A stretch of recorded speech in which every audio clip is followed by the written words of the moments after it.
Hello guys, कसे आहात? माझं सर्वांना तुम्हाला जय श्रीराम. तर आज आपण बनवणार आहोत संक्रांत स्पेशल तिळाचे लाडू. तर तिळाचे लाडू बनवण्यासाठी 1 वाटी तीळ आपण भाजायला घेतले आहेत. आता आपला पॅन गॅसवर ठेवून गरम झाला आहे.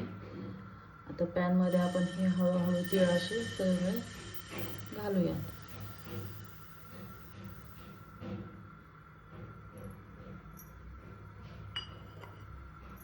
आता तीळ अशा मीडियम गॅसवर थोडे भाजून घ्यायचे पटपट.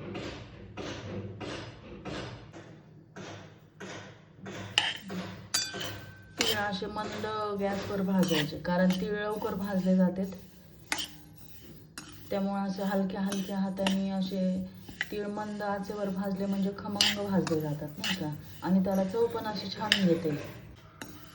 गावरान तिळाचे लाडू खूप पौष्टिक आणि थंडीत एकदम म्हणजे असे चांगले लागतात खायला, आणि पचायला पण अगदी उष्ण असल्यामुळे काही प्रॉब्लेम नसतो नाही का. थंडीमध्ये लोक जास्त तिळाचे लाडू खातात, पण आता हा संक्रांत स्पेशल म्हणून तिळाचे लाडू जास्त करण्यात येतात. बघा, तीळ आपले असे थोडे थोडे तडतडायला लागले की समजून घ्या तीळ आता भाजत आले आहेत म्हणून. तीळ भाजायला काही जास्त वेळ लागत नाही, तीळ लवकर भाजले जातात. तिळाच्या लाडू थोडंसं हे खोबरं घालायचं किसून. तीळ भाजून होतं आपण एवढं खोबरं किसून घेऊ. आणि हा एवढा गोळ आहे, हा गोळ पण असा बारीक चिरून घ्यायचा मस्त, म्हणजे मग लाडू करायला आपल्याला जास्त त्रास होत नाही. बघा, आपले तीळ पण आता छान भाजलेले आहेत. खमंग असा वास येतोय तिळाचा भाजता भाजता.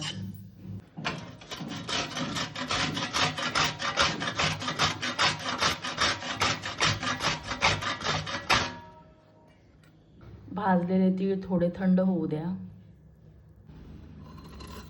आता गूळ असा बारीक असं छान चिरून घेऊयात आपण वेळीने. तुम्ही बघा, असा मऊसूद गूळ किती छान चिरला जातो, आणि अगदी हलक्या हाताने आपण असा मस्त चिरून घेऊया. बघा, आपला गूळ असा चिरून छान तयार आहे. किती छान चिरला गेला आहे बघा गूळ तुम्ही.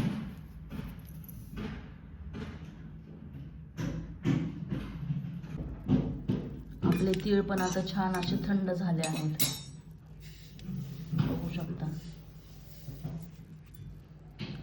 आता हे तिळाचे लाडू आपण मिक्सरमधून न काढता खलबत्त्यात कुटणार आहोत. लोखंडाचा खलबत्ता आहे हा. लोखंडाच्या खलबत्त्यात कुटल्यामुळे काय होतं, आपल्याला शरीराची लोहाची गरज असते ती भागवण्यास मदत होते.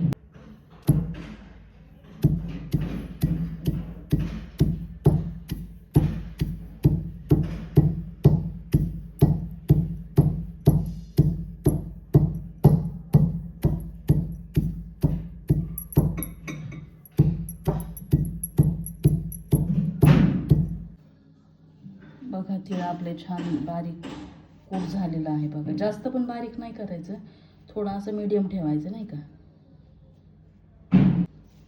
आता हे कूट झालेलं आहे आपलं. आता ह्या कुटात गूळ घालू.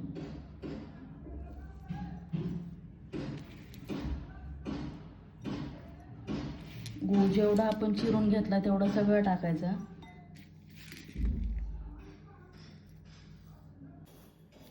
हे मिश्रण सगळं एकत्र करून परत एकदा आपण कुटून घेऊयात हे सगळं.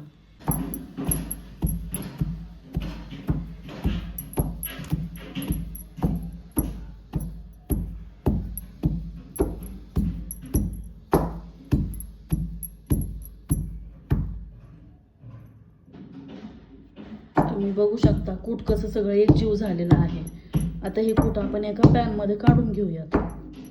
अगदी लाडूसाठी तयार आहे असं. आपण मगाशी किसलेलं खोबरं आपण आता याच्यावरून असं घालूयात सगळीकडून. तुमच्या आवडीनुसार तुम्ही घालू शकता, नसेल घालायचं तरी काय हरकत नाही, पण आणखीन छान लागतं खोबऱ्यामुळे थोडंसं. आता याचे तुम्ही लाडू असे वळू शकता.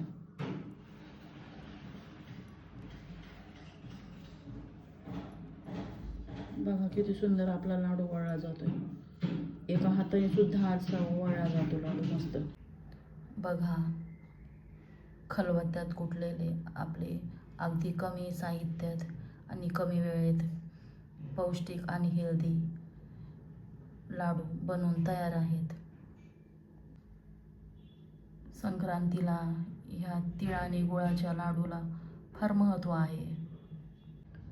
मिक्सरमध्ये त्याचं खूप बारीक पीठ होऊन जातं, त्यामुळं असं खलबत्त्यात कुटले ना मग असं छान लाडू तयार होतात आपले आणि हेल्दी. तसंच आपल्या शरीराला थोडं लोहाची गरज असते, ती पण याच्यामुळं लोखंडात कुटल्यामुळं ते पण होऊन जातं. त्यामुळं तुम्ही नक्की ट्राय करा.